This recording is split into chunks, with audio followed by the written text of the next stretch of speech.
Usa ka pagtuo, usa ka tingog, usa ka katawhan.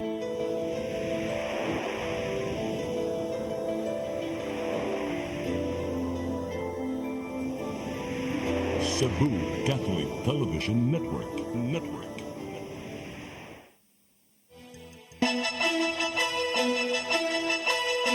Uluhan sa mga balita sa Sayri 47. Tungod sa nagasaka nga kaso sa dengue, syudad sa Mandaue gipaubo sa Code White Alert level. Cebu City Health Department nahutdan na og mga tambal. Pastor Apollo Kibuloy mi surrender. Gobyerno mi pasalig nga dili hatagan og special treatment. Duha ka kilong shabu nasakmit gikan sa 17 anyos nga taga-probinsya sa Bohol sa Supangdako, Mandaue. Sugbo, Kabisayan ug Mindanao, Pilipinas ug katawhan kutos maabot sa tong Sibya sa tibuok kalibutan mayong hapon. Live kita karon sa CCTN Channel 47 ug kini ang tulumanon sa nag-unang kasayuran nga angay natong masayran. Ako si Dennis Tabar. Tulumanon sa patas nga mga balita ug opinyon. Ako si Danica Cabales. Kini ang Sayre 47.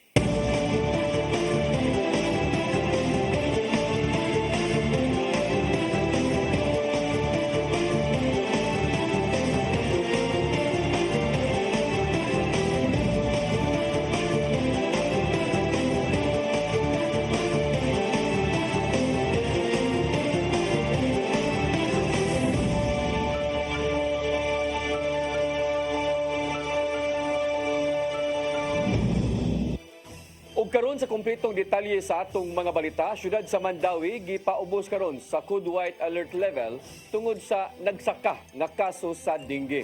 Samtang suspended Mayor Jonas Cortez mo'y nangulo sa clean-up drive batok sa dengue dito sa Barangay Umapad. Ang kasayuran ihatod ni Mary Rose Sagarino. Giawhag ang mga residente sa syudad sa Mandaue sa pag-amping og pagbinantayon batok sa dengue. Kinihuman gipaubos sa Code White Alert level ang dakbayan tungod sa nagkataas nga kaso sa sakit. Sa dato sa City Health Office, moabot sa kapin 500 na ang kaso ug upat ang patay tungod sa dengue. Giawhag ang residente sa pagbuhat sa mga precautionary measures sama sa paglimpyo ug pagbungkag sa posibleng Pinoy-anan sa lamok. Mas maayo usab magamit og repellent lotion ug pagsulob og taas nga sinina aron kalikayan ang paak sa lamok. Kung makasinati og simptomas sa dengue, giawhag nga gilayong mudangop sa City Health Office. Subay sa nagkataas nga kaso sa dengue, ang matag barangay nagiyahay na usab og paglimpyo sa ilang palibot. Kaganinang buntag, gipanguluhan ni suspended Mayor Jonas Cortez ang clean-up drive batok sa dengue sa Barangay Umapad. Kuyog ni Cortez sa pagpanglimpyo mao ang 45 ka mga purok leader sa barangay. Ana usab ngadto ang pipila ka mga konsehal sa syudad ug sakop sa City Health Office. Gipunteriya sa clean-up drive ang pagbungkag sa mga napondo nga tubig nga posibleng kaitlogan sa mga lamok nga nagdaog dengue. Mary Rose Sagarino, CCTN News.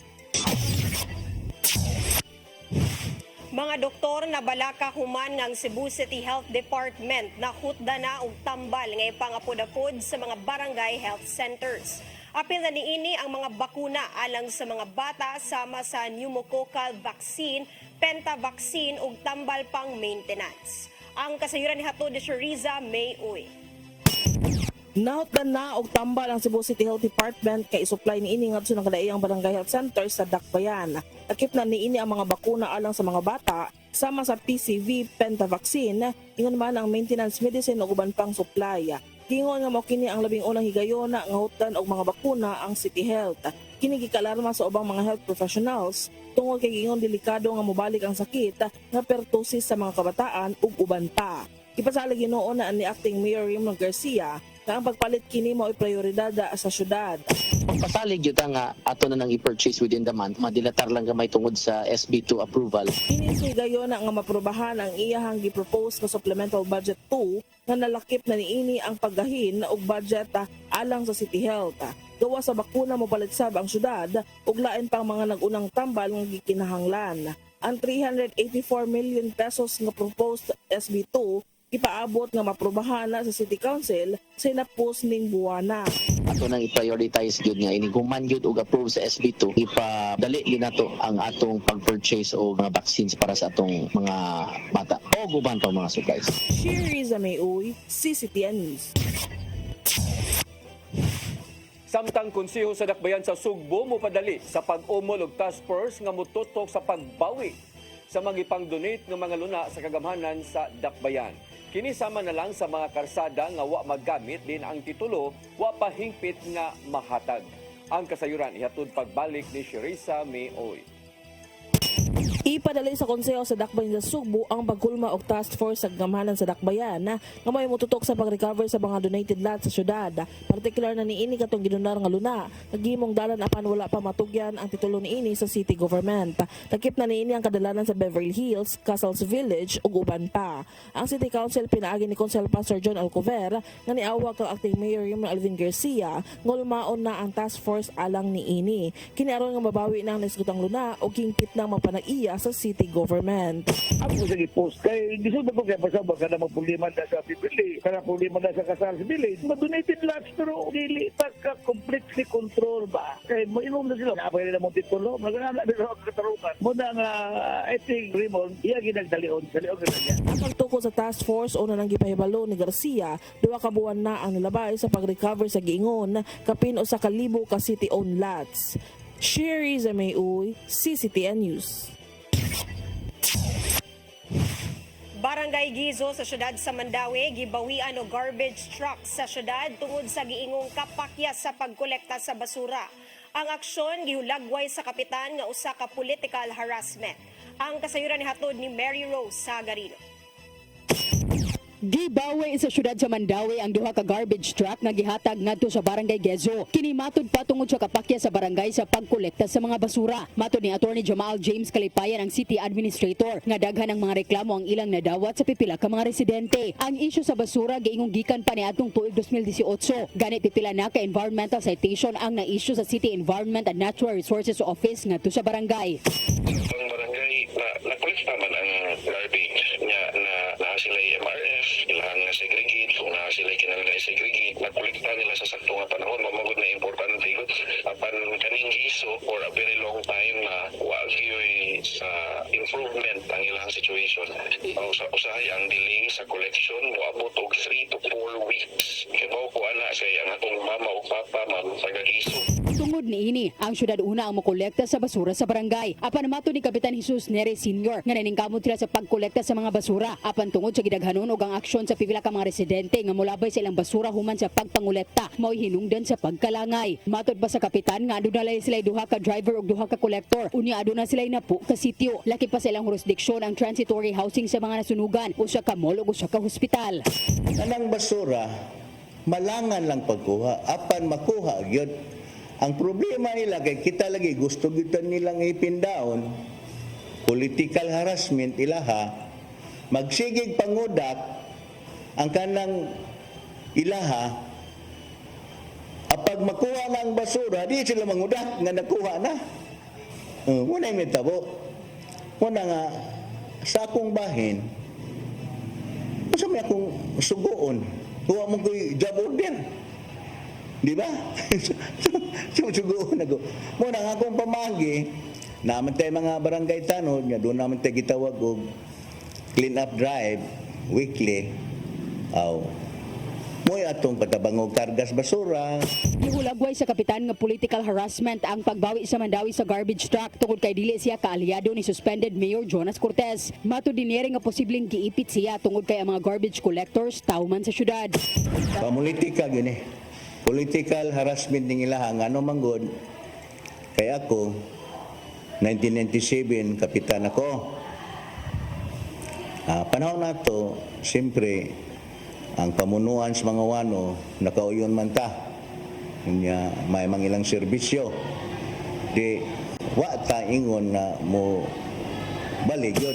Dugang pa sa Kapitan nga ang syudad pinaagi ni City Administrator Kalipayan gikan ni atong tuig 2023 ni authorized the first councilor sa barangay sa pagpirma sa daily time record sa Mandawi City Job Order o Clean and Green personnel nga nadestino sa Gezo. Mary Rose Sagarino, CCTN News. Himuon nga discipline zone ang merkado publiko sa lungsod sa Bantayan aron matulong ang kapsay sa ilang nga palibot. Giumol na sa kagamhanan sa lungsod ang task force nga may musubay sa pagpatuman sa balaod palibot sa merkado. Naglangkob ang mao nga task force sa Market Office, PNP ug uban pang mga hingtungdang ahensya. Istriktong ipatuman ang mga lagda sama na lang sa pagdili sa pagpanigarilyo, pagbayad sa mga nagparking nga mga sakyanan ug pagsiguro sa kalimpyo sa ilang merkado. Apil niini ang posibleng pagbaton og night market aron hatagan og higayon nga manginabuhi ang mga sidewalk vendors.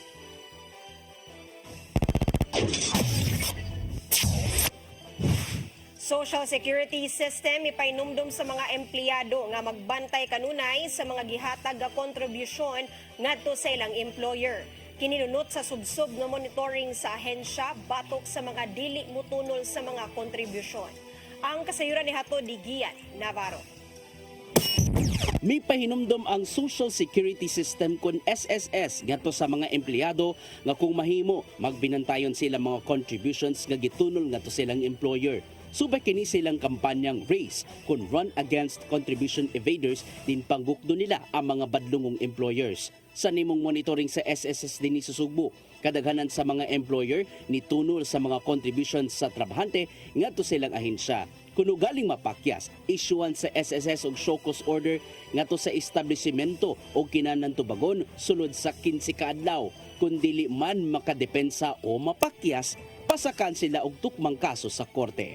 Then kung dili gani mo comply, maunang atong sa ang mga branches obligar sila og refer sa legal aron pailan og kaso. Mahimo makahatag og anam-anam ang employers kun installment ngadto sa SSS sa contribution ngadto sa ilaha. Maapektuhan man ang gipangayong benepisyo sa mga empleyado kuno galing dugay-dugayon man og hatag sa employer ang paghatag og contribution nga nagigikan mismo sa salary deduction. Mamayad sa sila gyud. Kay dili lalim o mabahilan og kaso butungod kay ang ato karong bail bond is already 72,000 per employer or per accused. Una pa magpahigayon og race, nagigalain mismo ang SSS sa local government units aron mahapsay ang ilang pagpatuman ngadto sa mga establishmento. Giawhag sa SSS Cebu branch head ang publiko nga maigmaton kung magtinapul man ang employer sa pagtuno silang contribution. May mo kining ma-check pinagi sa mga online platforms o di ba ka bisitahon ng opisina sa SSS. Dapat isilag sa silang mga contributions kung girimit na silang tagsa-tagsa kay employer through the use of their my.sss app. No? So, dili na kayo lisod pag-check sa ilang contribution kay na naman tayo online.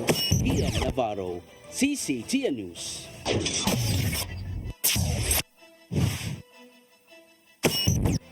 Mosunod, Pastor Apollo Kibuloy mi surrender. Gobyerno mi pasalig nga dili hatagan og special treatment. Kana og daghan pang mga balita sa pagbalik sa Sayre 47.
of the Philippines.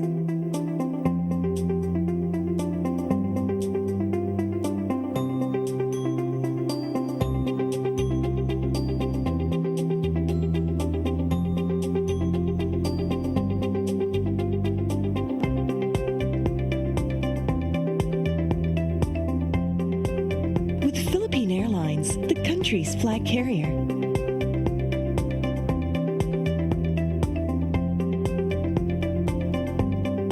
The airline that lets you feel the warmth of the nation.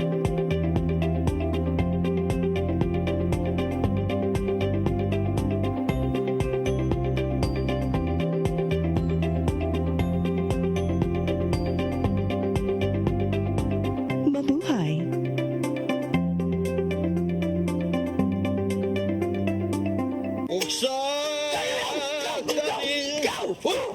Unsa man kang tambulakan kalit na kang abot nalandigan ni ron.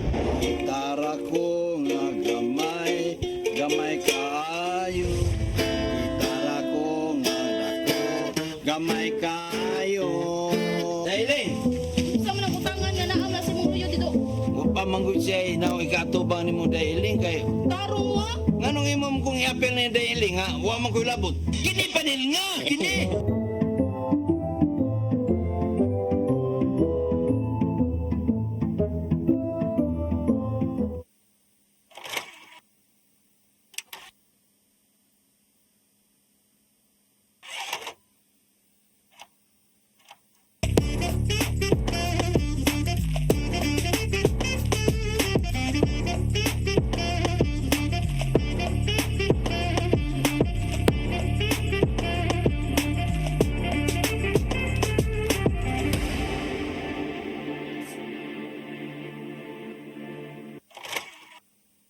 na barangay chairman o kagawa, di hahaba rin kapalpakan nila. Eh kung may matitino, mapuputo talaga yung katinoan.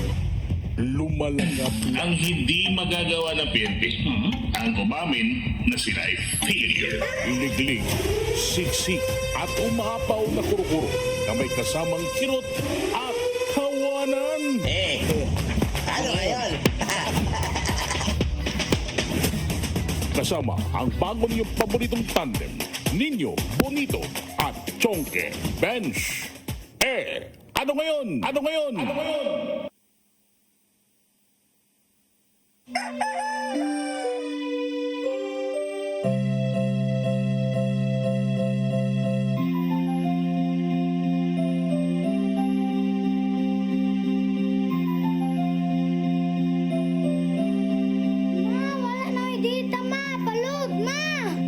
Sorry ma'am, na-late ko. Nangita pa mong gusto para internet sa kong anak ma'am. Ay, wala na yung problema. Mag-sinisibo. Sinisibo, sinisibo. For your internet connection. And for the signal of your cable TV. So fast and straight the transmission to your phone. Sinisibo. Sinisibo, sinisibo. Offers you to have fiber optics. For your viewing experience, perfect and clear so fast. So great and affordable for you to enjoy. Sinisibo. Sinisibo Television Network Incorporated offers fiber to the home broadband internet bundled with fiber to the home cable TV connection. Sinisibo Television Network Incorporated with its operation in Metro Cebu and the whole province of Cebu soon. And affordable for you to enjoy. Sinisibo. Ang kinabuhi puno sa hagit. Sumpay na ka, Dria! Ay, pag-inarte! Pagdita ka! Puno sa pangutana. Bata pa gani ka kayo? Uyab-uyab na ka? Kinsa man ang mga masakitin ako din ay karoon ng kinsa! Kung si buti mo'y pasabot na di. Puno sa luha. Pagpili pa, ako nga imong anak o kanay imong mga babae. Kasuko. Yung lalaki pa. Ano ito ka ni Papa? Apan bisan mangit-ngit pa ang imong kalibutan, aduna pa'y nagpahiping kahayag. Aduna ka pa'y kasabot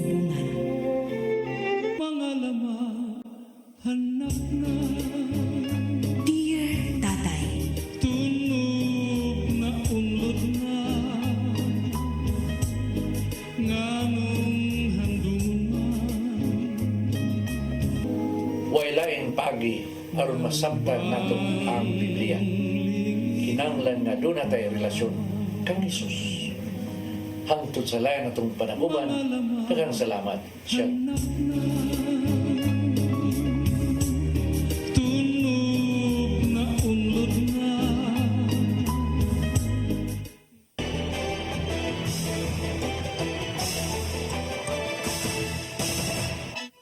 Balik sa atong mga balita, Pastor Apollo Kibuloy may surrender na sa mga otoridad kagahapon sa hapon. Gipasalig usab ni Presidente Bongbong Marcos Jr. nga dili hatagan og special treatment ang nakontrobersyal nga religious leader. Ang kasayuran ihatod ni Mary Rose Sagarino. Gibutiag ni Presidente Ferdinand Bongbong Marcos Jr. nga dili sila mohatag og special treatment kang Kingdom of Jesus Christ founder Pastor Apollo Kibuloy. Ilabi na karong gikustudiya na sa mga otoridad ang maong pugante subay sa pagbutiag ni Interior and Local Government Secretary Benjamin Abalos Jr. kagabi. Matud ni Marcos Jr. nga patas ang pagtratar sa kagamhanan kang Kibuloy nga sama sa usa ka yanong piniriso. I think what you all want to know, and let me take you through the timeline of what happened. Over the last 3 weeks, we have been getting messages and feelers. Alam niyo naman doon, yung mga sinasabi magsusurrender si Mr. Kibuloy, basta meron sa mga condition, kung ano-ano, na sinasabi na kailangan may promise na hindi siya papadala sa Amerika, na hindi at kung ano-ano pa.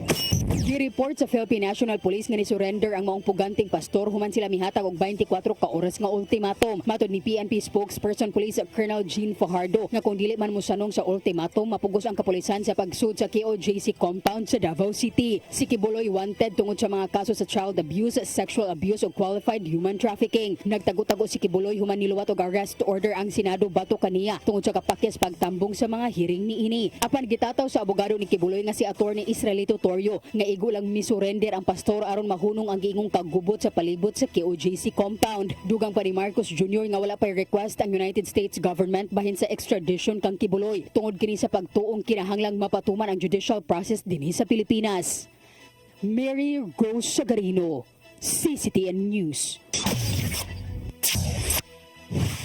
Gisilutan og pagkatanggong sa Senado si Mayor Alice Go human gituhang namakak atol sa hearing karong adlaw. Wala nakauyon ang mga senador sa giingong walay kabag-uhan sa tinubagan sa maong dismissed mayor. Ang kasayuran hatod ni Gian Navarro.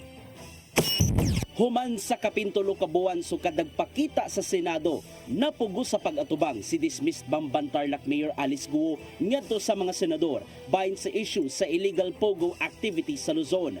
Imbes nga nagmalaumon, nawad-an na og pasensya ang mga senador, pinanguluhan ni Senador Risa Ontiveros tungod sa tinubagan ni Go kun Go Waping. Gisugdan sa pagpangutana sa hearing kung ang kontrobersyal nga mayor mausab si Go Waping base sa gihuptang dokumento gikan sa National Bureau of Investigation. Just one last time on this very simple fundamental question. Ikaw ba si Go Waping? Madam Chair, hindi ko po kino-confirm at may kaso na po sa akin sinampa. Sasagutin ko po sa korte po.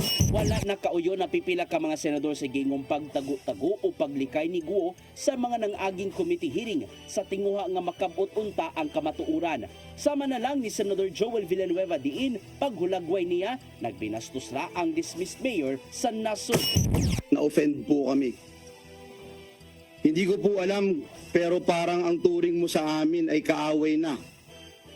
Pero ang totoo, Alice, ang totoo kung magsasabi ka ng katotohanan, kami dito sa Senado ang totoong kakampi mo. Nahukman na lang ni Ontiveros, kinsang chairperson sa Senate Committee on Women, Children, Family Relations and Gender Equality nga silutan si Guo pinagi sa cite in contempt. Dugang pa nga giduwa-duwaan ra sa maong kanhi mayor ang gahom sa legislatibo nga mao ang pagpakisayod ubos sa kasamtangang batakang balaod.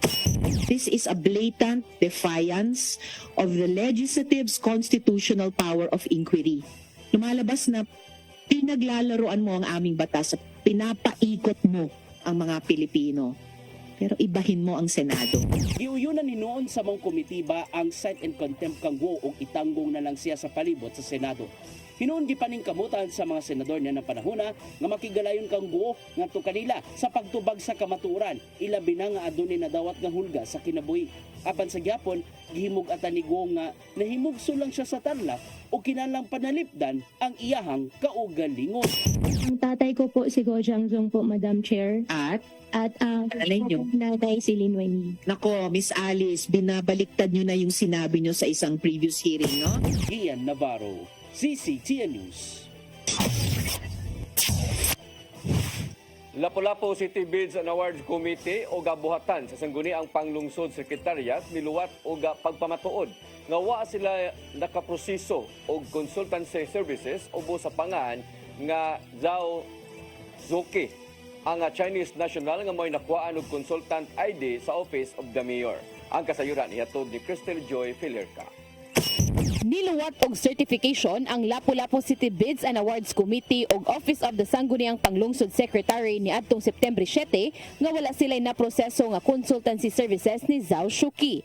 Mahinumduman nga si Zhao usa ka Chinese national nga naaresto sa Tourist Garden Hotel nga usa sa mga kadagkuan nga nagpalihok sa illegal nga pogo operation ug nakuhaan og ID nga usa siya ka consultant on business promotion ubos sa Office of the Mayor.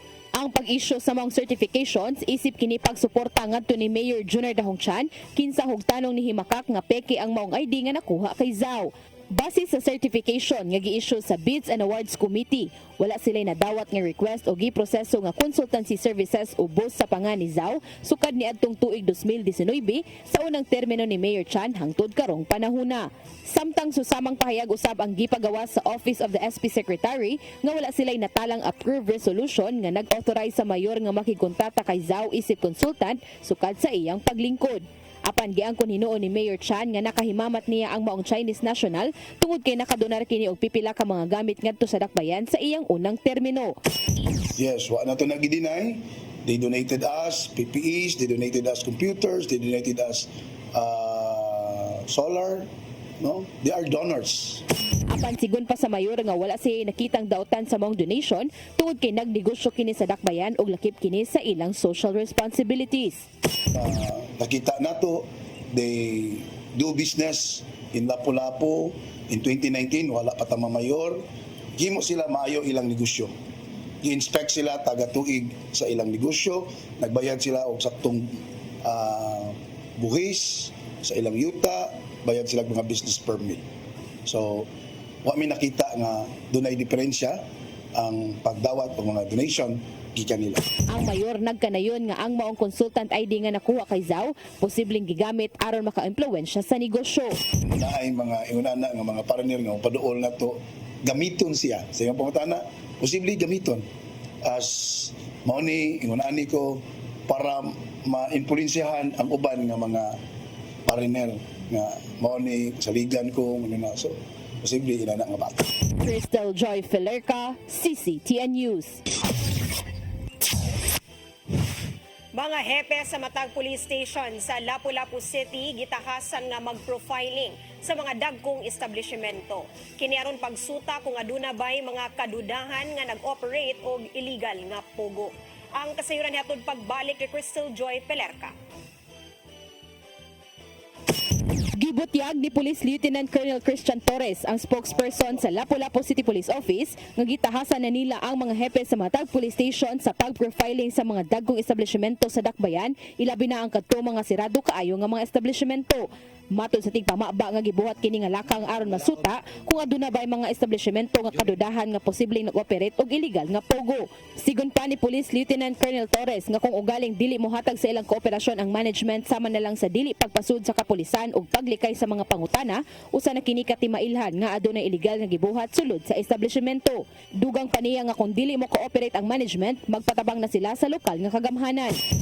After na natay lista, then with the help sa local government unit, implement na to ang visiting power na to sa ato ang permit. Subay pa niini, nisugyot na usab ang kapulisan ngadto sa lokal nga kagamhanan nga pahugta na ang pag-inspeksyon sa dili pa makakuha og permit. I-coordinate na to na ay meeting kapag buhaton ng LGU as well as sa PNP o tanang agency nga kana ang tungod anang sitwasyon magkuha na kita i-strengthen na nato ang licensing nato og ang permit prior sila makakuha og permit kuan gina siya i-stricto gyud nga i-implement ang inspection. Dugang pa ni Police Lieutenant Colonel Torres nga sa ilang gisugyot moba na ang kapulisan sa inspeksyon kung gikinahanglan.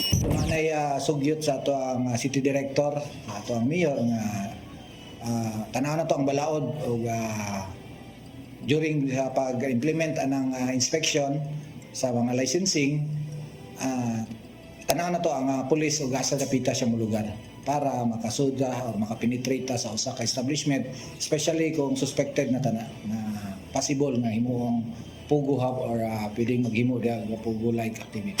Crystal Joy Filerca, CCTN News.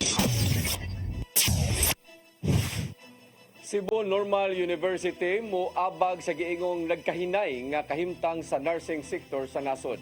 Pinaagi kini sa bag-ong masteral course nga ilang gilusad. Ang kasayuran ihatod ni Gian Navarro.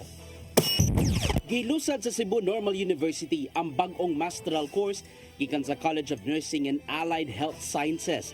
Gituyo sa pagtanyag ning tuiga ang Master in Nursing Education, isip usa sa mga kasulbaran sa giatubang nga suliran sa nursing sector. Nakita sa ilang university president nga si Dr. Daniel Ariaso Sr.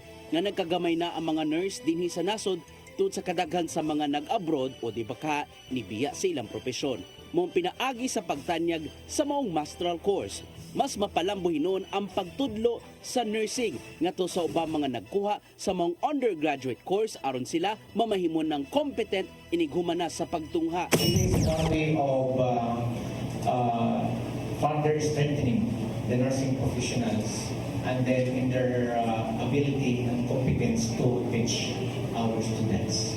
Nagsugod na sa pagpanawat ang CNU sa mong masteral course natong September 4 ug mahuman karong September 18 diin adto ni mga rekisitos nga gikinahanglan. Hybrid ang matang sa klase matag semana diin adto ni mga klase nga ipaygayon online ingon man ang pagtambong sa mga gikinahanglang lihok sa eskwelahan. Andaminon silang muatiman og hangtod gatusan ka mga tinun-an tungod sa kakompetent sa giandam nila mga faculty members. Since they're doing crediting of the courses, we will not have actually big problem on accommodating them because when we discuss this with the pool of faculty members, maybe we can accommodate at the beginning even up to 100. Makaygaynosab ang mga kasamtangang nagtrabaho nga nurse nga ma-upgrade pa ang ilang kasayuran bahin sa pagtudlo sa nursing. Sanglit magamit man ang maong non-thesis program sa pagtudlo ngadto sa mga tinun-an. Ano siya nga program tungod kay 1 year lang sir, no? 1 year and 1 summer. It is something na di dugay na makuha dayon nila ang degree. This will give them more opportunities.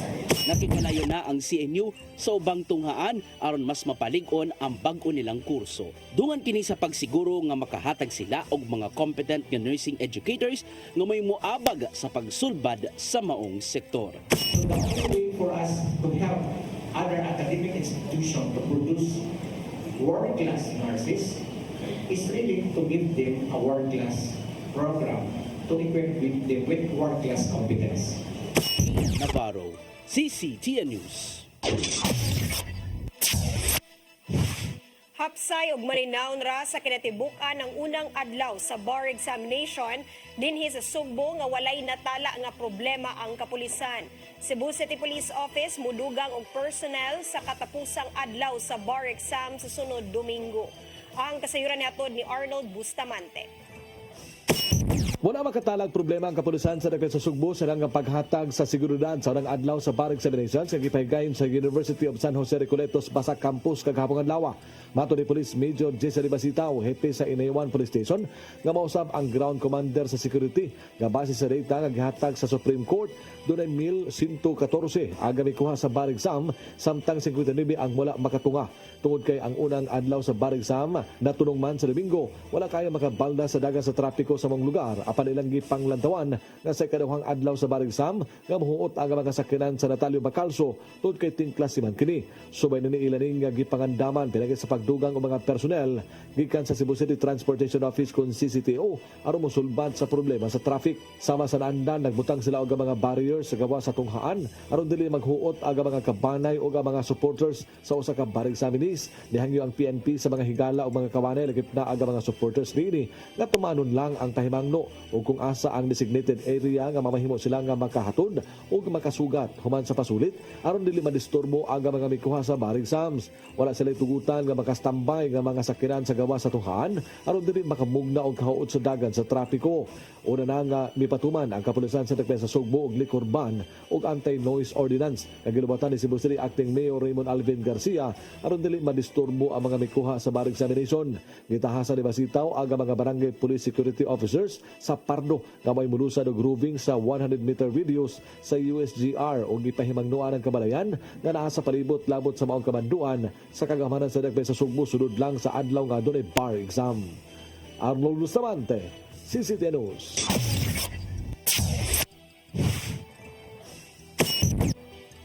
Mosunod, duha ka kilong shabu na sakmit gikan sa 17 anyos nga taga-probinsya sa Bohol diha sa Subang Dako, Mandaue. Kana og daghan pa mga balita sa pagbalik sa Saire 47.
na barangay chairman o kagawa, di hahaba rin kapalpakan nila. Eh kung may matitino, mapuputo talaga yung katinoan. Lumalangap ang hindi magagawa ng PNP. Ang umamin na sila ay failure. Liglig, siksik at umapaw na kuro-kuro na may kasamang kirot at kawanan. Ano ngayon? Kasama ang bago niyong paboritong tandem, Nino Bonito at Chonke Bench. Ano ngayon? Ano ngayon? Ano ngayon? Migo George! Oh, ako? Naon sa maning tanawan niyo? Kalma lang Migo Dido. Saya ko nito. Ano mo sa susili? Sayo na na. Oh, kano sa ba ka mo mabutan? Murag mao siguro na inyong hiwata. Oh, pagtagsa mo ni.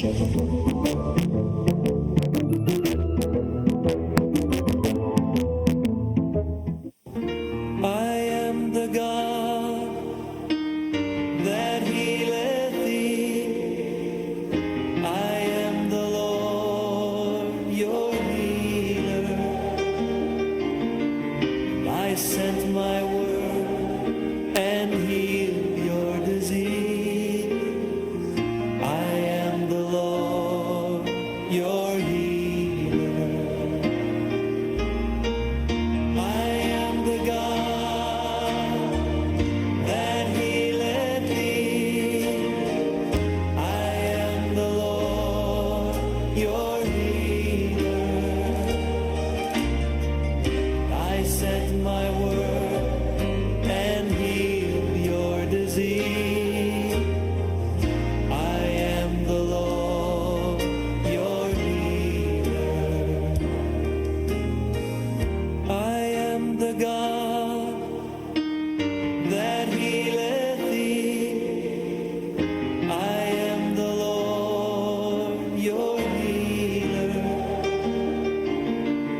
Balik sa atong mga balita, moabot sa 2 ka kilo nga gituhoang shabu nga gibanabanang mo kantidad og 13.6 milyones ka pesos ang nasakmit gikan sa usa ka 17 anyos nga batan-ong lalaki nga taga-probinsya sa Bohol.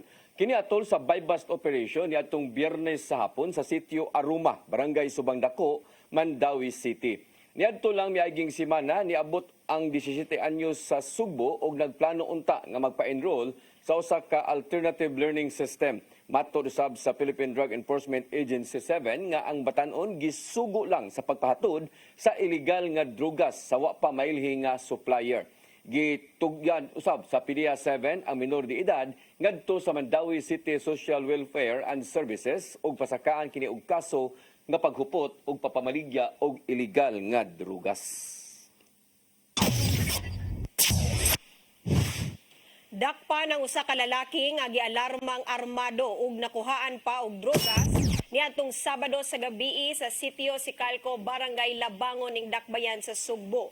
Gilang dinakpang si Arnold Cornador Magnanao alias Anot, 48 anyos, mulupyo sa maong dapit. Mato di Police Major Eranio Regidor, hepe sa Labangon Police Station, nga human sila makadawat og report. Daling miresponde ang mga pulis ug ilang naabtan ang dinakpan nga nagbitbit pa sa homemade nga kalibre 38 nga duna pay 3 ka bala ug nakuha usab sa iyang bulsa ang napulo ka pakete sa gituoang shabu. Nadakpa na ni adto si Anot sa kaso sa ilegal nga drogas apan nakagawas tungod sa plea bargain.